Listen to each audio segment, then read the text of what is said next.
Ndugu zangu, baada ya sala fupi ambayo imefanyika humu ndani, sasa niombe kuelekeza wanafamilia, naomba wachukuliwe kwanza ndani kwa ajili ya kwenda kanisani. Taratibu kabisa, mama wa mtoto pamoja na ndugu jamaa marafiki wakiwa wanatoka ndani ya nyumba kwa ajili ya kuelekea kwenye gari ambalo limeandaliwa kwa ajili ya kuelekea kanisani. Jitie moyo, jitie moyo.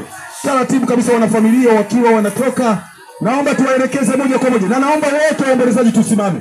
Wakati wenzetu wanatoka ndani ya nyumba, tafadhali wote waombolezaji tusimame. Tuombe, wanapita katika kipindi kigumu. Ni kipindi ambacho kigumu kweli kweli katika maisha yao.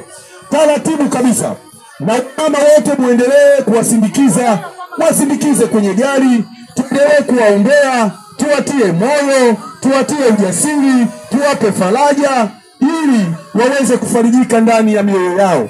Tayari wazazi wameshatoka, na niombe sasa kuelekeza, baada ya wazazi kutoka, basi niombe kuelekeza watu ambao tumeandaa mwili.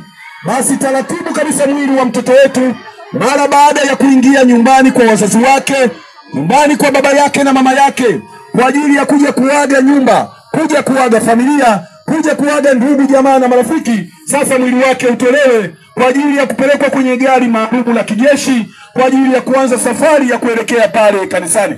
Niombe baadhi ya wababa tuingie ndani kwa ajili ya kuchukua mwili.